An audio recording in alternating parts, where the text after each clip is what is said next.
Madam, আমি কিছু জানি না। জানিস না?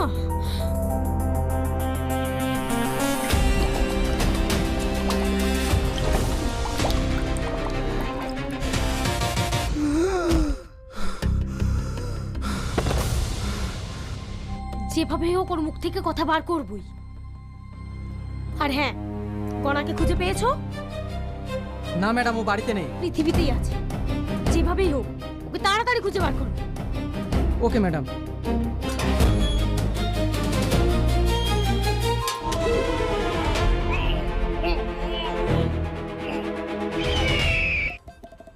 হ্যাঁ, বেশি আর কি মারিস না তো। কেন, আমি বুড়ো হয়ে গেছি নাকি? আজকে আমার সবচেয়ে বেশি খুশির দিন। আমার মেয়ে প্রতিজ্ঞা করেছিল যতদিন চাকরি না পাবে ততদিন বিয়ে করবে না। আরে সর্বনাশ, গায়ে কি লাগিয়ে দিল রে? এই বদমাইশ! আর থাকতে আঙ্কেল, বাচ্চা ছেলে।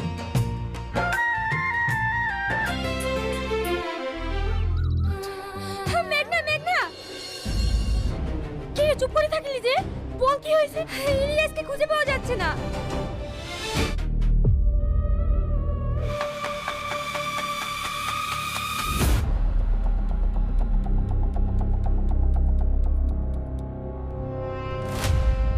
ইলিয়াসের কোনো সন্ধান পেলেন? দেখুন, আমাদের ধারণাই ঠিক। ইলিয়াসকে কিডন্যাপ করা হয়েছে। আজ শুধু আমার জন্য ইলিয়াসকে কিডন্যাপ করা হয়েছে। আমি কথা দিচ্ছি মা, আপনার ছেলে যেখানেই থাকুক আমি ঠিক খুঁজে বার করব। এই ওঠ, বেশি চালাকি করার চেষ্টা করিস না, নাহলে এখানে এনকাউন্টার করে দেব। ওকে নিয়ে চলো। এই চল। ওকে ছেড়ে দিন।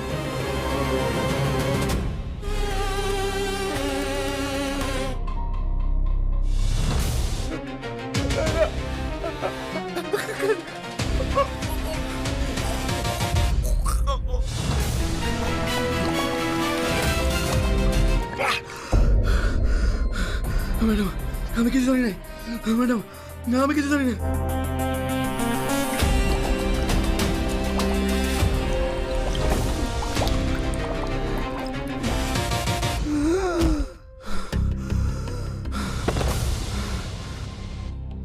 কি পালিয়ে গেছে? মঙ্গল গ্রহে তো আর যায়নি, পৃথিবীতেই আছে। যেভাবেই হোক ওকে তাড়াতাড়ি খুঁজে বার করো।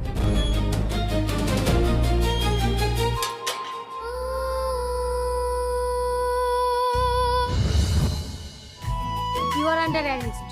তুমি আমার মন চুরি করেছো, তাই তোমাকে যাবজ্জীবন আমার মনের কারাগারে বন্দি করে রাখবো। আরে বুদ্ধু, তুমি যদি আমার পাশে থাকো না, তাহলে আমার কেউ কোনো ক্ষতি করতে পারবে না।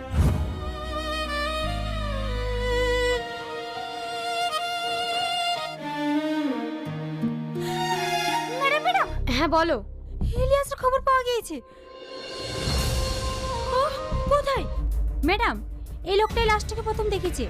লাশটা দেখে যা বুঝলাম, যে বা যারা একে মেরেছে অনেক কষ্ট দিয়ে মেরেছে। ইলিয়াসের হাত পায়ের সমস্ত টিস্যু কেটে দেওয়া হয়েছে। Shut up! কথা বলো, কথা বলো। আমি তোমার মাকে কি জবাব দেব? May I coming ma'am? Yes. Madam, আমরা চারিদিকে তদন্ত করে দেখলাম, কিন্তু এই কেসের বিষয়ে একটা এভিডেন্সও পাচ্ছি না। ম্যাডাম, আপনার সঙ্গে একজন দেখা করতে এসেছে। ইলিয়াস স্যারের ব্যাপারে কিছু বলতে এসেছে। শুধুমাত্র আপনাকে বলবো বলছি। বসো। কে সে? তুমি শুধু একবার তার নামটা বলো। আমি মেরেছি।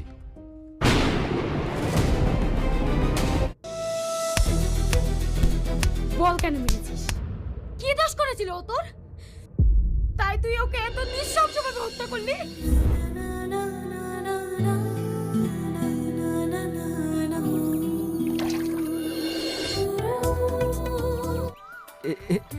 হ্যাঁ, আমার আব্বা তোমাকে মেনে নেয়নি বলে তুমি এই কথা বলছো, তাই না? তোমার কথা যেন ঠিক হয় গো। মাঝে মাঝে আব্বা আমার কথা খুব মনে পড়ে। এই সামাদ, তাড়াতাড়ি এই গাড়িটা লোড কর, তারপর আরেকটা জায়গায় মাল পাঠাতে হবে।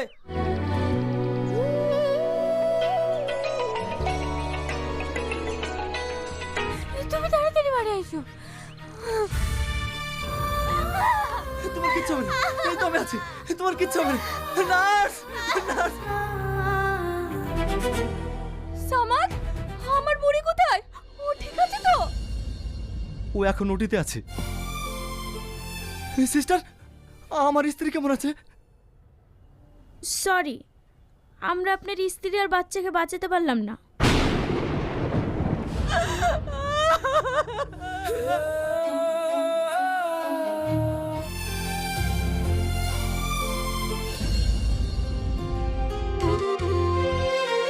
আজ মাছ পেলাম না, সবজিটাই নিয়ে আসলাম। আমাদের বাচ্চা হলে এগুলো লাগবে না? তোমার আবার কষ্ট করে এসব করার কি দরকার? আমাকে বললেই তো আমি বাজার থেকে কিনে এসে দিতাম। দেখো কত সুন্দর হয়েছে।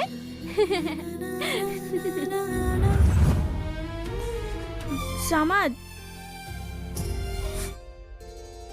আপনাকে একটা ভীষণ জরুরি কথা বলার আছে। সেদিন আপনার স্ত্রী আর সন্তান এমনি এমনি মারা যায়নি।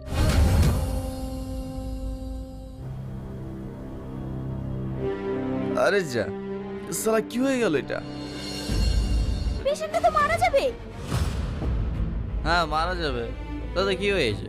মদ খেয়ে ওটিতে আসতে লজ্জা করে না? আমার জন্য কেন মরবে? মরবে তো তোর জন্য। তোদের মতো মেয়েদেরকে নিয়ে টাইম পাস করা যায়, বিয়ে না। আর তুই কি করে ভাবলি তোর মতো একটা সামান্য নার্সকে আমি বিয়ে করবো? হে মেয়ে, কথা বলো। হে মেয়ে, হে মেয়ে, হে মেয়ে, কথা বলো। তাকাও। তোমার বউ বাচ্চা আমার চোখের সামনে ছটফট করতে করতে মারা গেল। ইলিয়াস এখন কোথায়? আজকে ওর বিয়ে। ওকে অত সহজে মারা যাবে না। ওকে আমি সহজে মারিনি ম্যাডাম। আমাকে যে সাথে দেবেন দেন, আমার আর আপন বলতে কেউ নেই।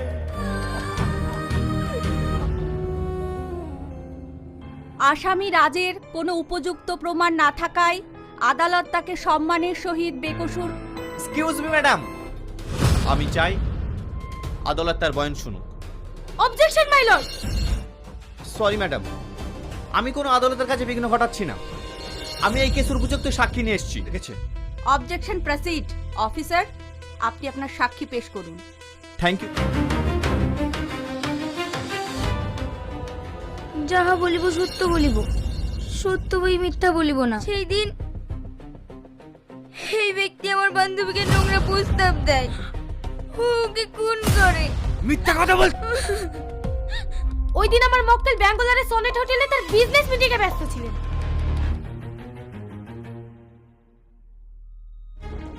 আদালত তার কাজ আজকের মতন স্থগিত রাখলো। বাকি শুনানি পরবর্তীতে।